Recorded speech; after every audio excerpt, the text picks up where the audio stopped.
Ready to come in, because it's here in the UK, it's dead on 6, so people are being very timely.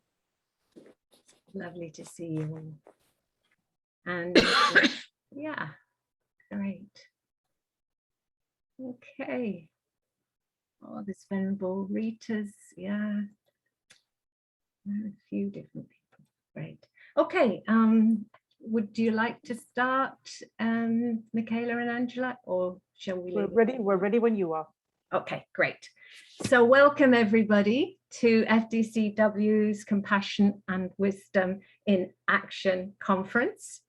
And this session is being translated into Russian, into Spanish, and into Portuguese. So please use the globe at the bottom of your screen if you want to access those translations. So my name's Wendy, and it's my privilege to introduce Dr. Joey Weber. And the title that Dr. Joey has given to his session is Embracing Equanimity for Social Action, Deepening Tolerance while Standing Up for Your Values. So at last year's FDCW conference, Dr. Joey facilitated a great session based on his book, Why Mindfulness is Not Enough. And he made equanimity seem very practical. So I'm delighted that he has agreed to return this year. Dr. Joey was born into a family of Buddhist practitioners, and he has meditated most of his life. You can experience some of his awesome meditations on Insight Timer. Joey is a lecturer in health and social care at Bolton University here in the UK. He's established an organization called Equanimity, and through which he facilitates workshops and events. Have I pronounced that correctly? Equanimity? Yeah, Equanimity. Equanimity, okay, thanks. And he's known as Mr. Equanimity and is aiming to create one big secular equanimity family. He has developed a new 6-week course based on mindfulness and equanimity, which is digital based, and people can do it in their own time using his workbooks and community chat. And Joey is generously offering a 50% discount to anyone connected with FDCW and this conference. And we will put those links in the chat. The format of this session, this 90-minute session, is that Joey will speak for about 40 minutes and lead us in meditation. And then we're invited to go into breakout rooms just to discuss what we heard that resonates for us. And then there'll be a chance for sharing and questions. Please do write in chat any questions that come to you whilst Joey is facilitating. So thank you so much for being here, Joey. Over to you. Okay, thanks, Wendy. Thanks for your introduction. It's a pleasure to be here. Welcome everybody, and those who are going to watch later, welcome again. So yeah, I was looking at the title of this talk yesterday, and I was like, wow, I really set myself up for a challenge, because actually it sounds almost a contradiction: tolerance and then standing up for values. It's like there's a friction immediately from just the title of this. And the work with equanimity is a secular based, although it's informed from Buddhism, which is my background. It's important, I think, just to address, the space in which I'm trying to occupy, I guess, or to show, is that this isn't, this is very secular. It's in line with the populist mindfulness movement.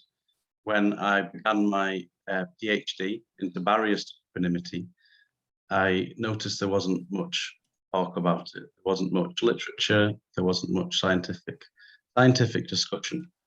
So the attempt to operationalize equanimity, we need to operationalize things in order to understand on a kind of a mass level and then to interpret, and then to study and research those operational definitions. So the position with equanimity and mindfulness is, I think all of us might assume that while practicing mindfulness, we also are practicing equanimity to some extent.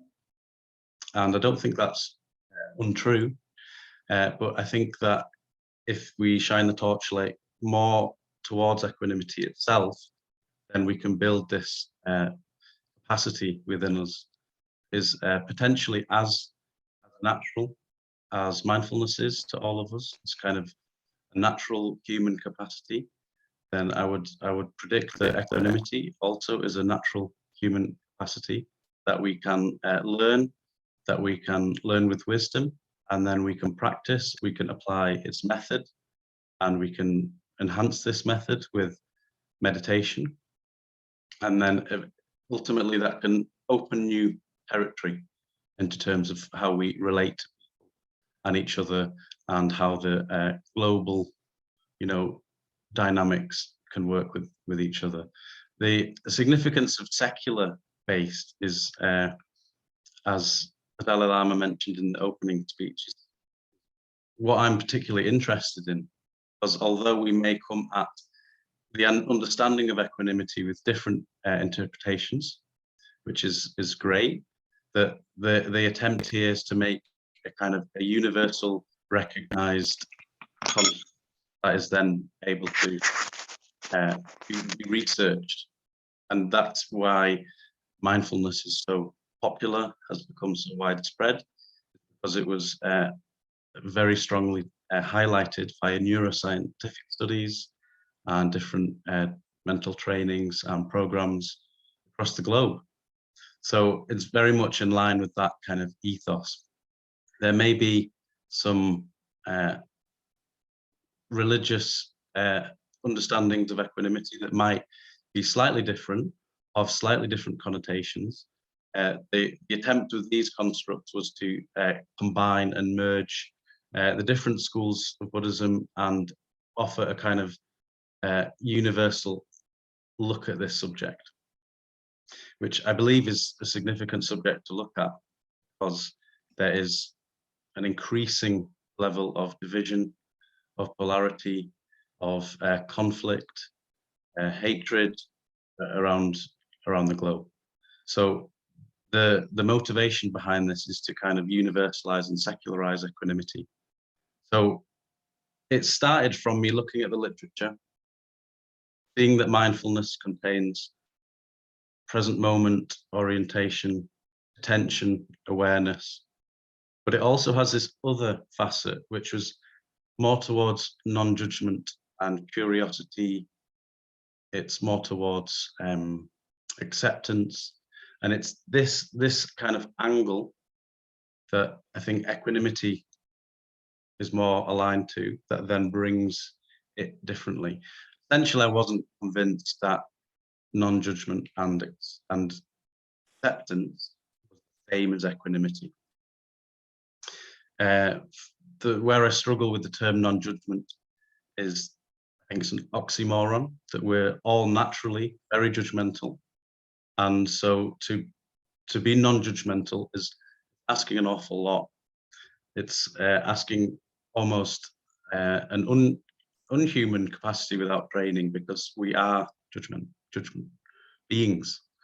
And what equanimity teaches us is that we categorize phenomena into three different overarching themes: likes, dislikes, and neutrality. So we're naturally categorizing things, experience, people, places into these three domains. So rather than not judge the judgments that are there, I think equanimity asks you and invites you to turn towards judgments and dissipate them with wisdom and passion. So the definitions that I've written about in the book and that I've tried to operationalize are a non-reactive. There's two facing, so inner and outer. The inner equanimity would be a non-reactivity towards one's own discrimination faculties, so likes, dislikes, neutrality. So we can behave with compassion and wisdom. And that's the inner work that we do. We become non-reactive to those, but are guided by an ethical virtue of compassion. And then the external equanimity is then applying that to other people and asking you to have a certain level of patience towards another being's discrimination faculties, recognizing that, like us, these people, everyone is categorizing their own experience. And we apply patience to that process, but also behave to them with wisdom, compassion. So that's the idea of equanimity, of a secular equanimity. And I think it embraces both Buddhist and secular populist mindfulness constructs and moves them perhaps into different territories. Why the likes and dislikes are so problematic? Because at first glance you think, well, if it's normal and I need to categorize in order to analyze, understand. While that's normal, it often is unhelpful. And it's often unhelpful because a simple like can become over-attachment. A simple like can be a strong emotional reaction. And a simple dislike can then quickly become a kind of a fire of rage, let it. Because the likes, dislikes, neutralities, very quickly become attachment, aversion, or hatred, love. And so it's that recognition that we are inflammatory emotionally.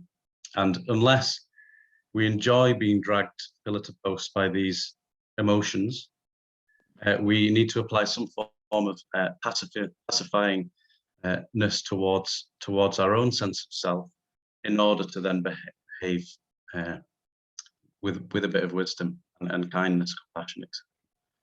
So that's the view there of in order to embrace others, we have to be highly self-aware. And so self-awareness has begun an incredible journey with the populist mindfulness movement, and I think is connecting more than creating division, because it's bringing into question most philosophical and religious traditions have this element of presence, of present moment. And it's actually saying, wonderful, now what do we do with that presence? How do we behave to each other? And so equanimity, I think, is a similar construct in that there is an equanimity understanding loosely, which I think probably would be something along the lines of, calm in the midst of chaos, something like that we kind of can think about. But by making it clearer and digging at it a little bit deeper, we can apply a kind of slowed down method towards this construct in order to really get to grips with what it means. So the wisdom element comes in because it's asking you to look at your own projections, your mental projections onto people or experience.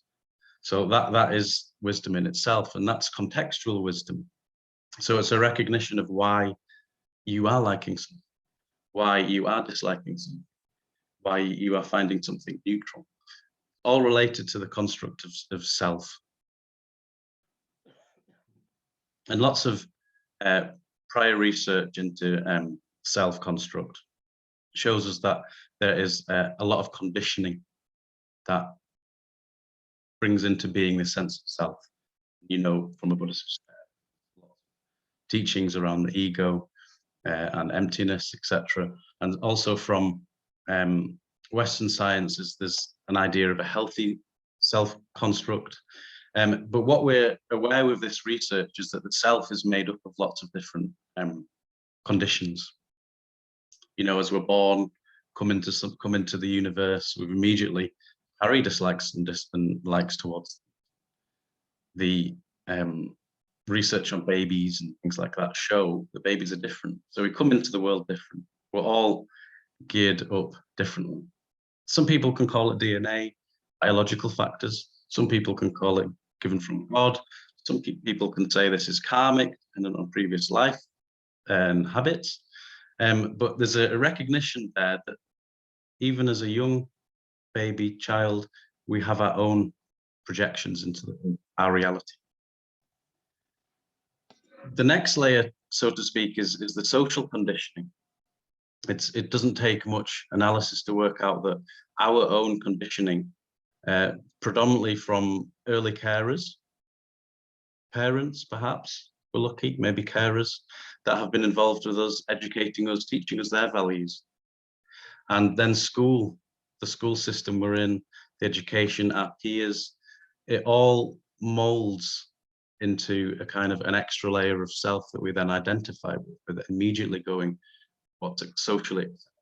So all this stuff carries connotations. And also with that, you know, you can go as wide as you want with it. You can look at media and how that influences you, political ideology at the time, and how that influences behavior. So the social world shapes us at the same time we shape our experience. From a social perspective, we might also then want to look good in the eyes of society because we have social desirability, the idea of fitting in. So our likes and dislikes become quite hard, much more rigid. And so we behave in a way based upon our conditioning in quite a rigid manner. Our cognitive sense of self is quite firm. And so this talk around embracing equanimity for social action is looking at how on a macro level, how these tight prison-like experience or lens in which we're colored, our likes, dislikes, neutralities have such a big impact in the social world and the political world that actually can create such a hard and fast division. Because, you know, if we assign to an ideology, for example, we become very identified with it. And it's the over-identification with the self-construct, your own beliefs and projections of likes, dislikes, and neutralities, that becomes the potential area for division. Because so identified with it, automatically that means someone coming in with a different worldview, there's a clash. Someone coming in with a different ideology, there's a clash. And so we are all naturally assigning ourselves to things and people we like and dislike. So when we bring compassion into the mix, you can quite, I think, logically see that our compassion too is going to be influenced by these constructs of like and dislike. Very easy to be compassionate to the people we love, people that are nice to us. I think naturally, I think we're all born with an element of compassion. It's not to say it can't be nurtured as well and learned over time, rather than assuming it's some innate characteristic that we carry. Compassion needs to be watered in order for it to flourish. So part of that flourishing will depend on our open-mindedness to our own sense of self and self-identification with these likes and dislikes. So easily to be compassionate towards people that are nice to us. That's easy, right? We're neutral, to be compassionate. That's also easy, I think. You can extend that and go, oh, well, they've done nothing wrong to me. They might not have done anything right to me. I don't know them. They're probably a nice person. I can be compassionate to them. But it's the area of the people that are not nice or have the different views, different worldviews, different ideas, different sense of what's right and wrong, that compassion can become sticky. Whereas we want to be nice, want to be compassionate, sometimes it's easier to turn the compassion tap off, because that level of doing it to the people we dislike or that cause us harm in some way is the real kind of challenge. And so that in the space of ideology and political ideology is what I'm particularly interested in culture change and in organizational change. We are not always going to be around people we like or behavior that we like. So how do we train ourselves to be compassionate to those we don't like and those that annoy us, irritate us? That's the real beauty of equanimity, because I think through equanimity it acts as a bridge from mindfulness to compassion. The wisdom element of the context of like and dislike and who you are and self-construct, it's all dependent on that. And so I hear a lot of universal ideas of compassion, and I think sometimes this can get a bad rep. You know, compassion sometimes seen as can be sugary, syrupy, maybe, you know, oh, it's compassionate, yeah, it's okay, but actually in reality, what does that really mean? Because we'd all say we're compassionate. So really, there's different forms of compassion too. You know, and it's social action requires a collective kind of movement. If we want to elicit change in the world, then we can't just have this very self-orientated version of compassion. Be selfish compassion. There is different layers to it. It's a little bit like, you know, when you're educating a child and they run out to the street, right? Out of compassion, you're like, oh no, definitely don't do that. You might really quietly say, please don't do that. It's wrong. The child may or may not listen at that stage, and that stage you're kind of pacifying, hoping, wishing that will not happen again. Just say, you know, the week after, child does it again, and this time you're like, no, it's really bad that you don't do that. The energy increases, the risks increase. The child hasn't listened, they haven't learned. Out of your compassion, you definitely don't want them to go in the road. And so it's a heightened sense of energy there, but it's an action that you need to do, control. Maybe you put a fence around your garden, I don't know, controlling the situation. You've moved from pacifying to controlling, subjugation type thing. Okay, so somehow the child, as their intuitive, creative beings, they find a hole in the fence. And now you're like, you know, how does this message sink in? Maybe you need to exert a little bit more control, and it could be raising voice, telling off, you know, holding the arm and saying, do not do that. And this is, you know, I guess in Tibetan Buddhist tantric practice is similar to wrathful compassion, in that actually there is an element of compassion there that might on the surface appear mean, wrong, difficult, that actually you're doing so with good intention. And so compassion depends on the motivation behind why and which you are seeking change and social change. So sometimes compassion, I think, is presented or misperceived as a very kind of woolly, soft term. I'll be compassionate, I'll pray for everyone, I'll give them nice wishes, and that's it. That's all that happens. And no movement or change happens there. It's because we're not often associate compassion with wrathful kind of energy, or I don't think it's the right term, this, but I don't mean aggression in terms of physical violence, but I mean aggression in terms of, you know, in the medical professions, when they have an aggressive tumor or an aggressive cancer, it's progressive and there is force behind it. So it's like an element of an aggressive, compassionate look as a kind of, you know, we want social change. Otherwise, it can kind of sit back and just the way things are is quite apathetic.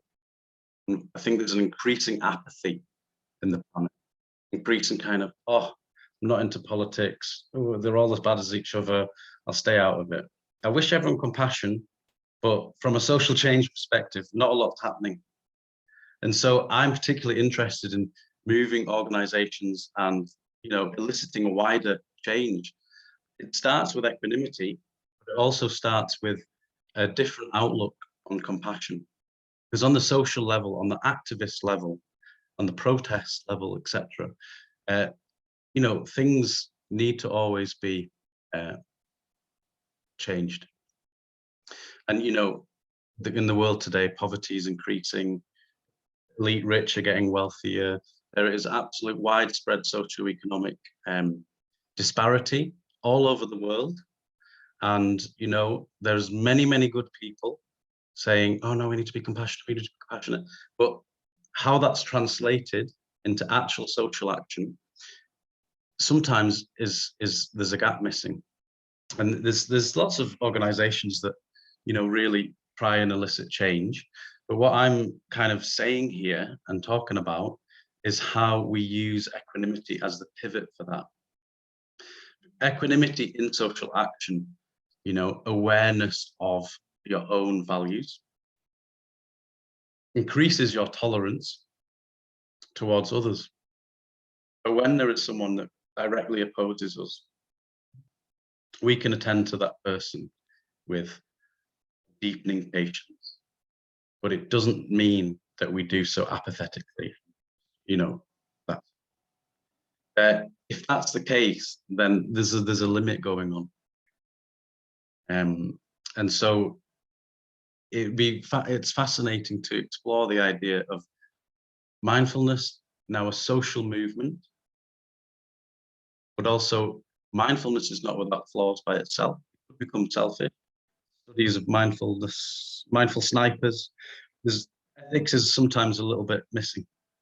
Not always, because there's many compassionate-based mindfulness practices. But it feels like there's mindfulness here, compassion here, and little self-analysis in the middle.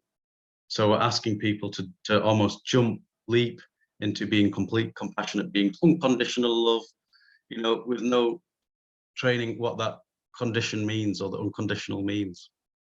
So it depends on the motivation. And I guess from a secular perspective, interested in ethics, I think I've not seen any global religion or philosophy that doesn't have compassion there. So I think we can just say, right, compassion, that makes sense. That can be our huge motivation factor. Therefore, we can all invite a little bit more self-analysis with our mindfulness practice in order to cultivate mindfulness and equanimity, to have meaning in the world. So our actions become louder, stronger, voice becomes bigger, confidence rises. All of this is, depends on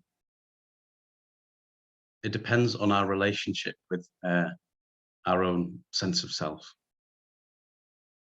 And if we have an open mind, open heart, open kind of idea towards a better world, whatever that looks like, then there's certain paths to take that help guide us there.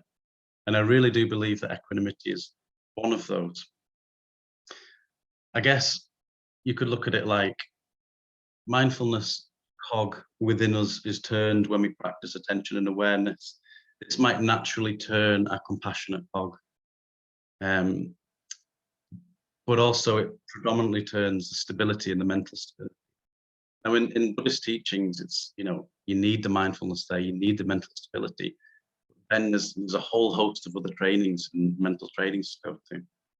So I'm saying actually we can learn from that, take it into the secular world.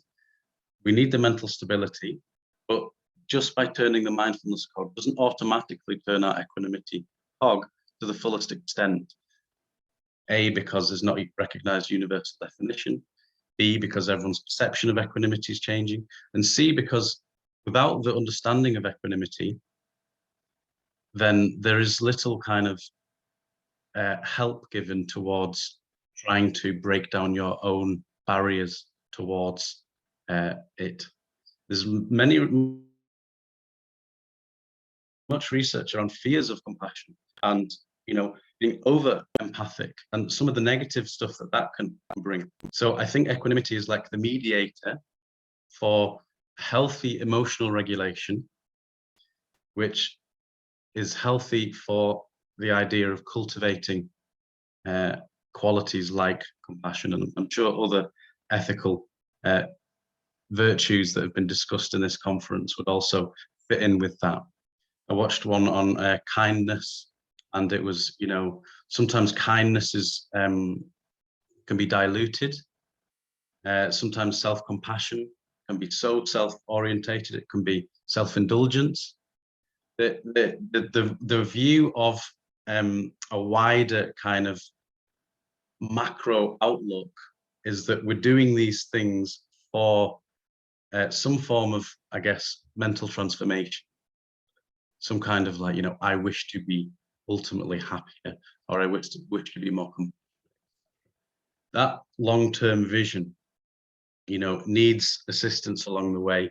Otherwise, we'll very quickly, like, you know, get knocked off. So the mindfulness has got to be there, the strength, the ability to, you know, be in the moment and to recognize all of experience for what it is, not our overinflated, exaggerated. We need the mindfulness. We're not always looking in the past, caught up in nostalgia. We need the mindfulness to be wary of our own negative thought patterns, you know, weighing us down. We need the self-compassion there in order to work against that. But then we also need the equanimity in order to get further into a new territory. And once the equanimity is practiced, I imagine that it would have a similar effect of the COVID-19. I mean, I know that's a bit cliche to use, and it's a bit overused, as it will be for some time. A single cough or a single, you know, communicable disease, look how quickly it escalated the whole globe. So that's where the simple act of self-awareness, of equanimity, I imagine if we all practiced, it could have the same rippling effect, but more so because there's positive motivation behind it. So there is a gap sometimes, I think, with the well-being movement. Anyone interested in well-being, in that it's all about us, the self. You know, so some people should always look, but you know, we do so with a purpose. We're not doing it to just, you know, be peaceful. I mean, maybe some people are just doing it just be peaceful for 5 minutes, and you know, that's okay too. But I guess if you've got a wider perspective, you're doing so for a purpose. And yeah, I think sometimes there's a perception still that well-being is soft, or these are soft skills. These are, you know, things that are nice, but actually, what does it help? I think organizations are still in that mentality in the West of, you know, tokenistic gestures towards well-being. Do a bit of mindfulness, take a breath of fresh air, and then come back and do your work. You know, there's a separate kind of idea. But what I'm saying here with equanimity and compassion is that actually, no, there's a force for real change here. And this is, it's not a soft skill. Compassion's not fluffy, not weak, it's not overindulgent. It's not just something, you know, we whisper, I want everyone to be happy, but we then change our behavior and we are compassionate in reality. And this ripples out. Does it make, I hope it's making sense. I'm aware of these talks that, you know, it can just rumble. And so I guess I tried to position myself in terms of come at this through an informed Buddhist perspective. There's no specific tradition that I'm focusing on here. There's no specific religion that I'm focusing on here. But my understanding of equanimity, as a kid, it always felt very abstract. As a teenager, and even very recently, it always felt very abstract and mystical. Whenever I heard lamas talking about it, it felt so unachievable, because it was almost like, how on earth am I going to do that? Because so full of opinions, so full of judgment. But actually, the aim here is to bring it down from the mystical into the lap of the practical. Let's look at what it is, boil it down so we can study it, Let's apply the method, and then let's do some good with it. It isn't just a selfish quality that one possesses for its own sake. The more equanimity you have, the kinder we are, the more peaceful we feel, and our energy is then picked up, and other people are inspired, and then they go up. The idea is that the macro to the micro isn't as massive as it might seem. It started with a cough. Look what's happened. You can start with the motivation of compassion, and let's see what happens. And I'm not, obviously, this type of stuff always is a bit utopian. But I guess it's like, ideology. By signing up to a political party, you naturally then are in a position of not liking the other party because it's an enemy there. I've signed up, this is my football team, and I don't support them. There's division. Naturally, we're drawn to division. So how about we still sign up for what we love, what we believe in, but actually we do so with a more equanimous mindset, that within that space of being identified with a football team or a political party, we are also able to deepen our tolerance towards others because we have this wisdom element, and therefore also with the recognition of the different types of compassion, that we don't also then become apathetic and be walked over, trampled on, because I think there's this perception sometimes of, oh, they're kind people, they won't, they won't affect us, they won't bother us, they're all kind and they're meditating in the corner, and they're not pose a challenge or a threat to us. But I'm actually saying, let's get some collective voice here. I don't think that the idea of compassion should be so limited. And I think it's interesting because aligning with the Buddha here and what he said about check it up for yourself, he's a physician of mind, and he's like, what I'm saying, don't just believe and buy into, check it out. So my thing to everyone who's listening and interested is to check up how often we categorize, and then check up how often those categories elicit emotional arousal, and sometimes how that elicits unnecessary behavior or unwise behavior. Do your own homework, check it out. And so part of that process is understanding what it is I'm talking about here, the secular space this occupies, and how that then can be applied into different facets of life. I was told recently that, the first 2 years of monastic training or something, spent 2 years looking at definitions. And it's really interesting because there'll be people that, have a strong sense of what equanimity is, and it'll be very hard to kind of see where this is. And so some people may have comments and discussion, but I guess it's all about this universal secular space is about debate. In academia, that's all academia is debate about ideas, right? Well, I found it quite absurd that there was no secular understanding of equanimity. So it almost doesn't exist. We've come leaps and bounds with the mindfulness move. Now let's see if we can move forward. And I think a really interesting place to examine at the highest level or the hardest level would be this equanimity in the arena of politics, of social activism, of healthy, compassionate action. There's energy in equanimity because there's wisdom there. That is over to everyone else to kind of like debate and think about. But yeah, what time is it now? It's 6:50. Do you want to do the breakout room questions? A lot of this is best with questions. I've done many talks recently about equanimity, and the most enlightening thing is the question and answers. So I think that's a good time for that. Thank you, Joey. So before we go into breakout rooms, are there any questions that you would like to ask?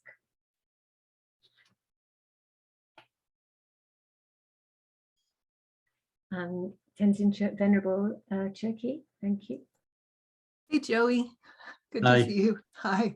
I have a question. I teach the Stanford Compassion Cultivation training, which is based on the Tibetan Buddhist compassion training, starting with the loved one and then going to self-compassion and then the more challenging ones. And then the way that we move towards compassion for people who aren't necessarily the loved ones is through an exploration of common humanity. And I'm wondering for equanimity, like how do you do it? Like how do you balance that out in your research and in your study and your practice? What's the best kind of way for expanding that? Because as you point out, it's so easy when we're an in-group to just have all those good feelings for the in-group. So how do we actually expand it to the out-group? And then I just wanted to thank you for lifting up equanimity so much. I've heard you speak before about how it's sort of the overlooked for immeasurable and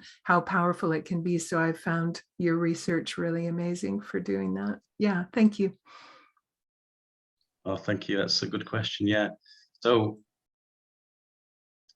common humanity element. I think whenever I've seen the Dalai Lama speaks, His Holiness is always talking, is stripping away all the kind of differences and focusing in on how much commonality there is between us. We all have the wish to be happy. Everyone wants that. Very, very similar. We all don't want pain. We all want some form of love, to be heard, to be respected. There's more common humanity elements than there is uncommon. The uncommonness comes from, I think, the misunderstanding or the misfocus of equanimity in terms of the likes, dislikes, and neutralities and how they've been constructed in that sense of self. So working with the difficult people, you know, the friends, enemies, strangers, meditations are something that try and introduce. I particularly want to look further at the difficult person and how that on a feeling level, how we'd then overcome that.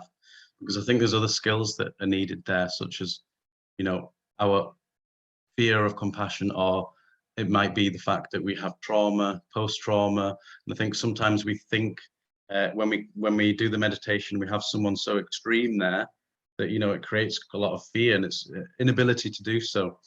So I'd say probably like trying to work up towards different people, as you know, it could be someone who's challenged us, that's made us feel uncomfortable momentarily. Maybe we start with them. Yeah, then it could be someone who's got a bit more of a history with us, that constantly rude or whatever. There could be a bully from school or something like that. And then we could gradually work up to having, you know, someone we really oppose.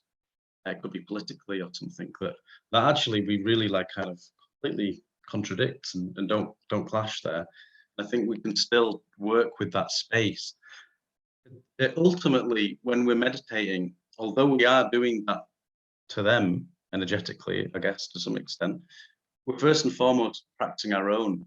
So when it's not like we're actually, you know, going, oh, it's okay for being horrible to me.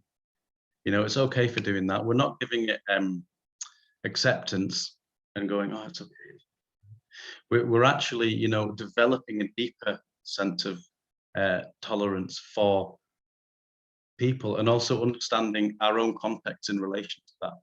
I guess it brings in philosophical questions. You know, why do we experience things the way we do? You know, some people say it's karma, some people it's just random. Whatever you assign to, I think we can slowly chip away at the level of difficulty towards that. The Tonglen meditation, I enjoy the Tonglen one quite a lot. I think it's quite therapeutic. It could be the loving kindness meditation, but change the wishes. You know, because we've got love on a pedestal, but it could be changing the type of maybe more applicable wishes. that are around, you know, I don't have to love you. I don't have to like you, but I can still love you, because in doing, I recognize you're a human being, you want happiness. You know, I don't have to get on with you and you don't have to be my best friend, but I still need that ability in order to work with challenging people. That's a significant thing, I think, is the understanding that we are not, you know, bowing down to people that have maybe been cruel to us. We're actually, I think, empowering ourselves and rising above it by doing so. And ultimately, you know, we are going to be the ones that experience peace, peaceful mind, peaceful heart. We're going to be, you know, standing up for our values. Does that answer your question? Yeah, thank you. That was awesome. Thanks. I was just wondering, Joey, if you would mind to perhaps lead us in a meditation along the lines that you just talked about. I don't know if that, if Okay, yeah, I can try to, yeah. thank you. Thank you.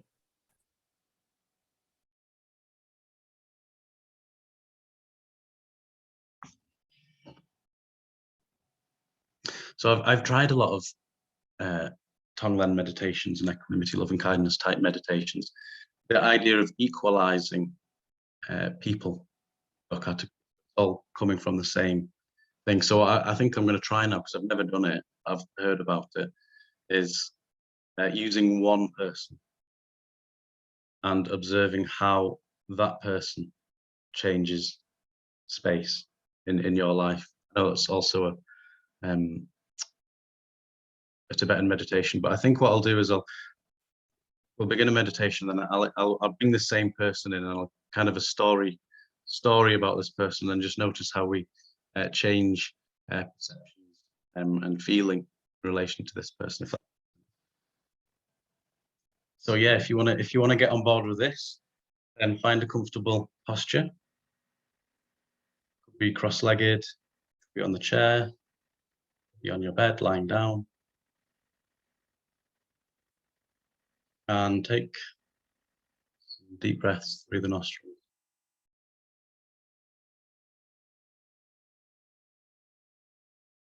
You may want to open your eyes, settling the body and the mind here now.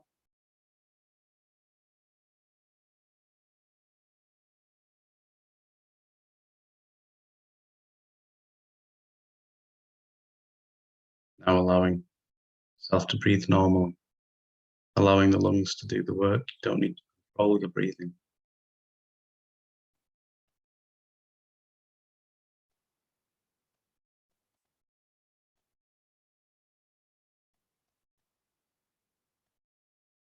Bring an overall feeling of presence. Mindfully attending breath as we breathe in, as we breathe out.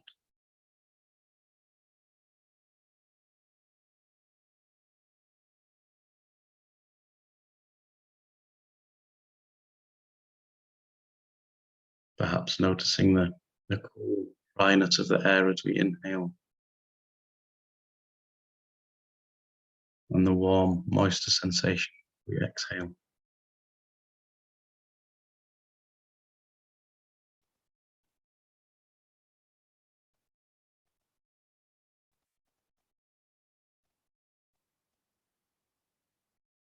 Developing some form of stability, allowing ourselves to be here, nowhere else. And if our attention wanders, just gently escorting it back to your.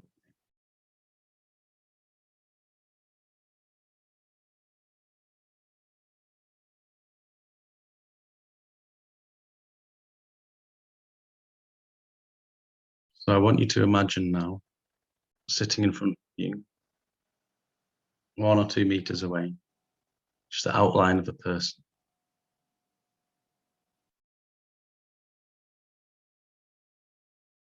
And give them space.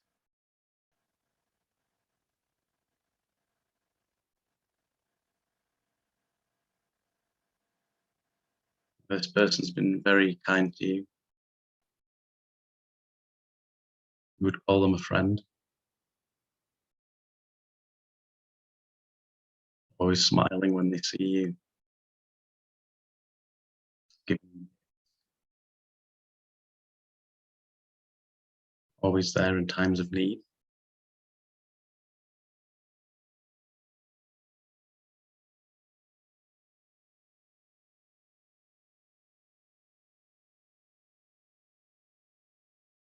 Bring to your own mind someone who fits that description.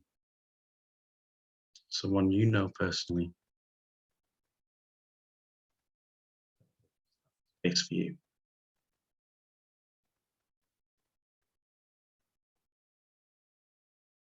Notice the feeling inside. Perhaps warmth.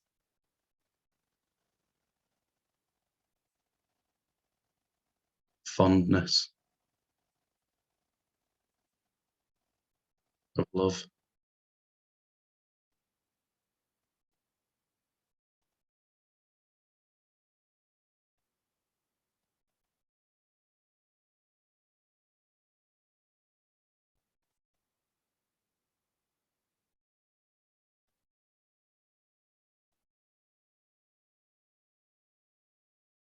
Now imagine you lose contact with this person.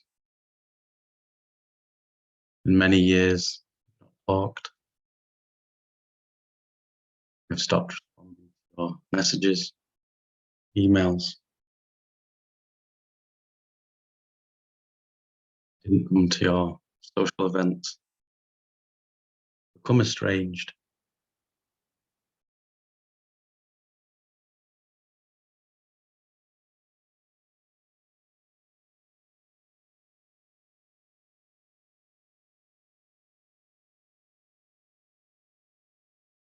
If you met them in the street, you wouldn't recognize them.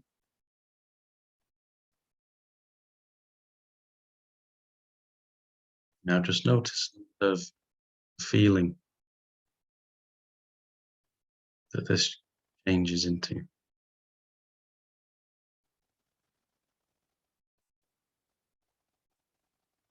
Perhaps the warmth has gone cooler.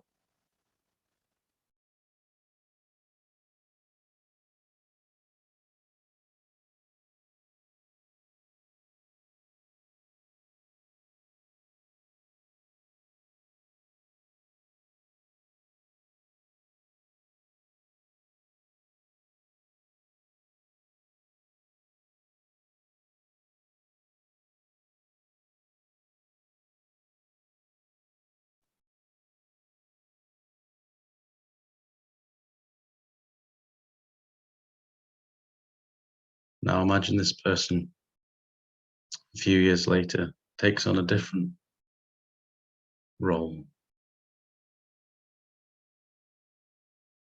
Perhaps they're rude to you in the streets.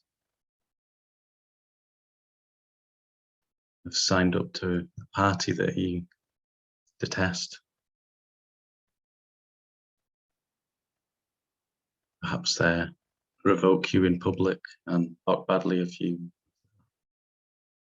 Could you observe within yourself what feelings are there now?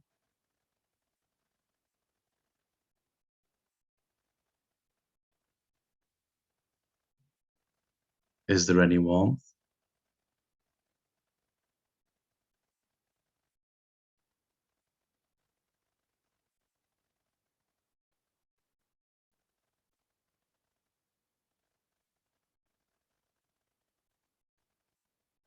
Now bring to mind your own will, people in your life that you know that have maybe changed places.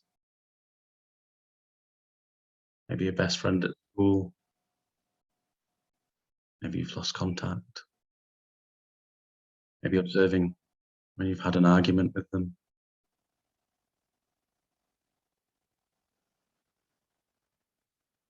Bringing into mind, could even be family members. Moments in time where the love's strong.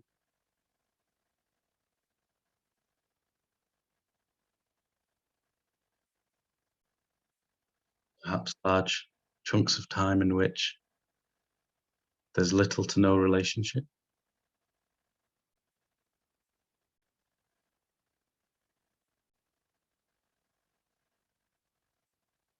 And then also times in which you've had heated arguments, upset, that have created difficulty in your life.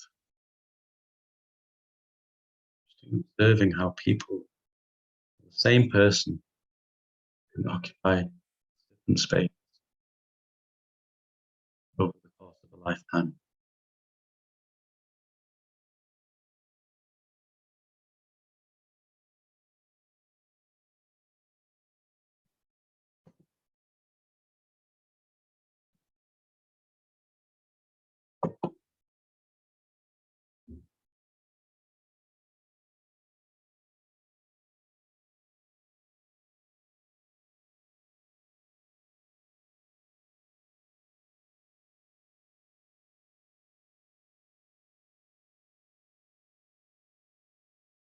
As best possible, trying to be present with this person. The mind wanders, gently bring it back. Just be here now, relaxed, yet alert, conscious of what you're doing.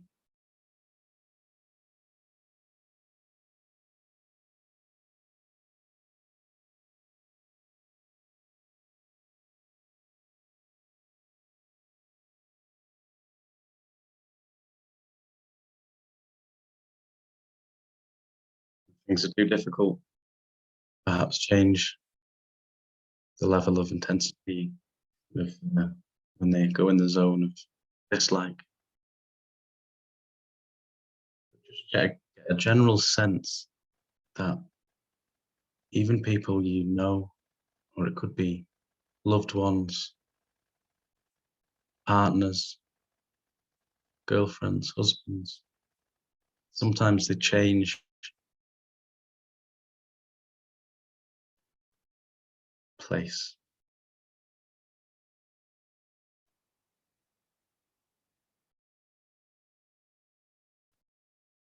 Perhaps noticing that the reason they're changing place is all to do with your sense of self.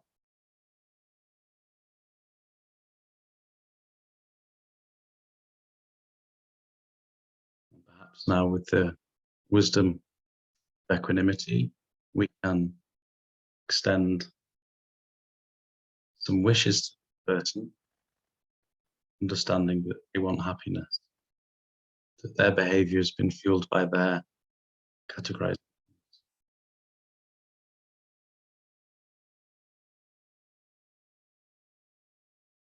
May we say mentally, may you be happy,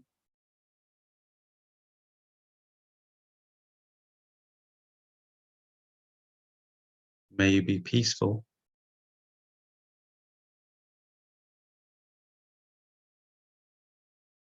may you be in good health, and may you too find equanimity.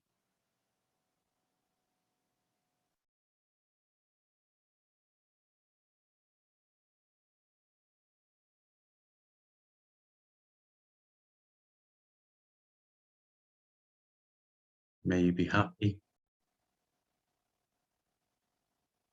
may you be peaceful, may you be in good health, may you find equanimity. And just sit in this space for a couple of minutes, observing any feelings, sensations.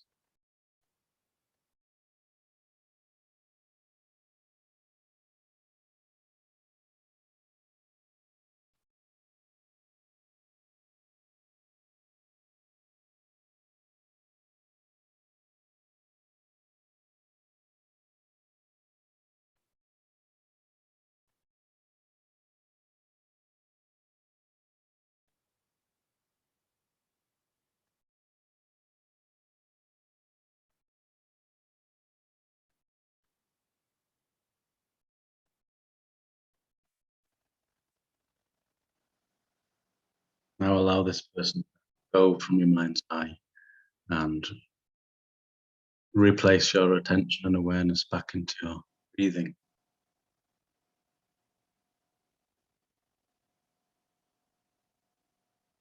Observing the sensations in your nostril as you inhale.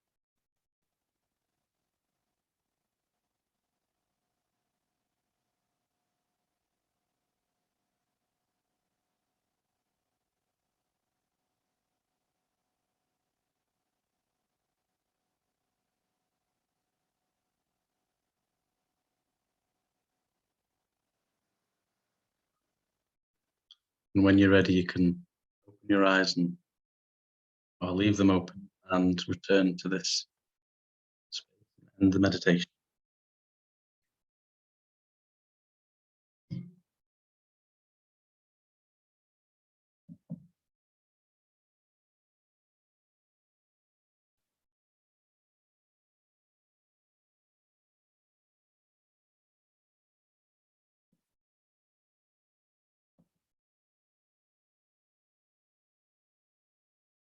So I don't know how that was for people. I approach all of this with a playfulness, and it's like a working it out as I go along. You know, I've not practiced that meditation of a single person and asking someone to then bring that person and notice how they change. It's sometimes interesting to observe that everyone is likely to occupy that space, no matter how briefly or long, because of the constant changing nature and impermanence, and the fact that everyone's in flux, our relationships are changing, and we're changing. There will be times in which our good friends don't become good friends anymore. They become strangers. And then there'll be times where, you know, maybe if you had past relationships, this person has been the love of your life, completely dominating all your attention, infatuation, passion, love, all there. Suddenly, overnight, it's completely different. You only need to look at the divorce lawyers' bills and invoices to realize how much you know, stress is caused, and that's, you know, a gross example of like and dislike, you know, love and then hate. That's what it quickly can escalate into. And then for the majority of people, I guess we have this neutrality feeling, but the danger is if that's just apathy, then little change happens. And then I think, you know, we need to pay more respect to the neutrality element of this, because most people occupy the neutral space, you know, and so our compassion, the neutral could possibly even, you know, become the negative, because we go like, you know, they're neutral to me, it's a bit boring, there's nothing about them that I enjoy, they don't like similar things. And sometimes go on the negative pile with the neutrality that can, you know, it doesn't get enough attention as well. You know, of course, if we were looking at this longer term and in an organizational setting, in an educational setting, then you could explore quite dramatically the different elements of this and the different ways in which this could be applied, and the different solutions that could be created through an exploration into on a collective level. Sometimes the well-being stuff, it's all too isolated. We do our own practice and then, you know, we get back to it, and there's a difference there. We're all different stages, different levels of mindfulness, different perspectives, you know, but there's some universal knowledge there that we can all bring to the table. And I guess that the equanimity space is something that I hope is, you know, realistic. Or maybe inviting breakout rooms, Wendy. Yes, Joy, first of all, just thank you so much for that. Well, for me personally, it felt like a very powerful meditation. So thank you. And good to know. I didn't know I, making these things up, and I was like, yeah. hope it's working well. Does anybody want to share how that meditation was for them?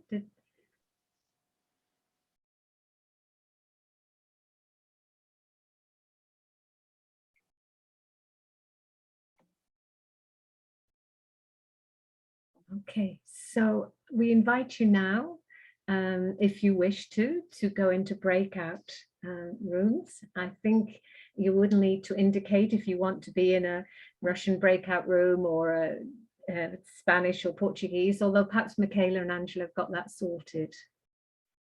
Yeah, well, great. Okay, so the suggestion is that you introduce yourself and then just, what did you hear that resonates with you from what Joey's been explaining to us? So 15 minutes, yeah. I have to say, Martin was just explaining something so beautifully. Can I indulge everyone to just, Martin, could you finish, darling? Sorry, if that's okay with right. Joey. Okay. Hi, Joey. Hi, everybody. Yes, I was just saying that from my own experience, I've noticed that equanimity is so useful in dealing with other people, because I'm able to sort of stay connected with them on a deep level that, acknowledges we're basically the same. You want the same things as I do. You want to be happy. You don't want to suffer. And somehow for me, it's like it frees up my attention and my thinking, so I can have this channel free to focus on the communication, the message that I want to deliver, or the result that I want from the interaction with that person. Where before, the emotional state and the thinking would sort of mix up, and things become very cloudy.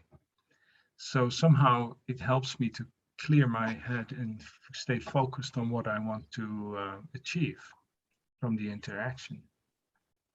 Yeah, really nice, lovely. Yeah, great. Thank you.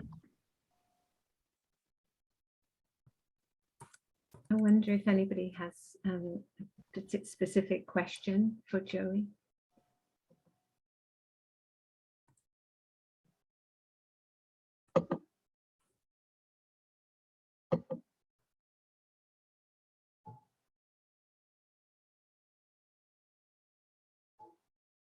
Okay, it sounds like we've all received what we needed to receive. So, oh, Ruth, I suddenly noticed your hand. Sorry, Ruth.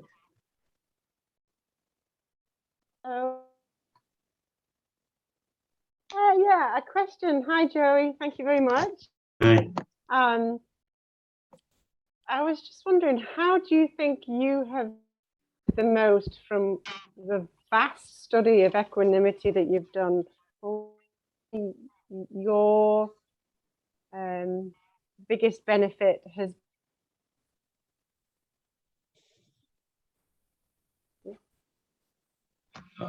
the question, I think, was it how I benefited? How do you think I've benefited from studying this? Yeah, and such a deep. Well, I think, yeah, it's a good question, isn't it? And I think that there's different. I've got a different relationship with different things. I would never say, oh, I think equanimity is something that, is lifelong, a lifelong quest. It's not like a quick fix. And I said this in a talk last week, but you're only ever as mindful as your last moment.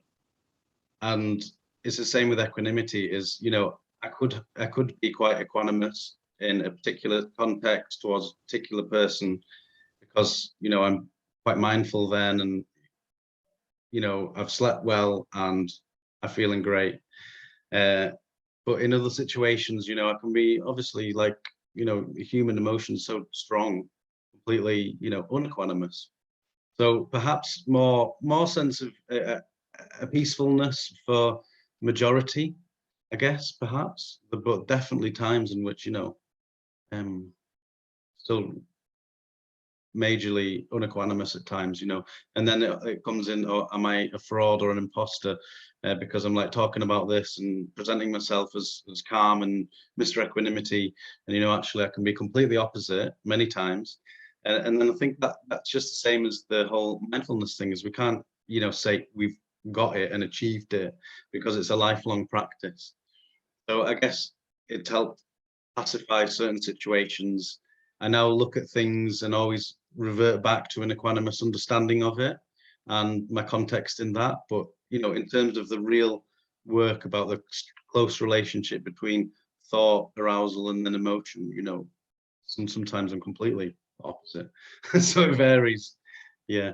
I think that, you know, when I'm on my deathbed, I would like to like look back, and hopefully since I've studied this going up, there's been more times of peace than turmoil. But, you know, human life is emotion, and we are going to have different challenges, and we don't know what challenges are coming, don't know how we're going to respond.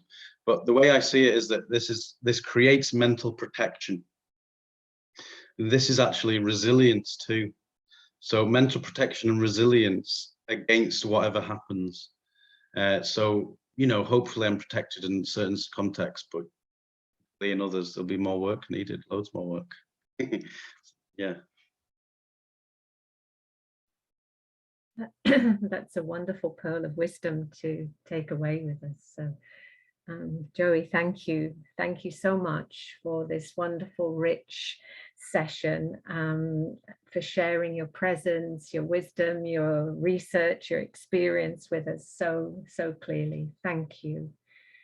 And thanks to the amazing FDCW team and to the interpreters, and thanks for everyone for being part of this session. And yeah, Joey, thank you. Thanks, Joy. Thank you, Wendy. Hopefully. Thank you, everyone, for joining Thanks for us. coming. Thank you. See ya. Thanks, everyone. Bye, everyone. Thank you. Awesome. Thank you. Thank you. Thanks, Joey. Thank you. Thank you.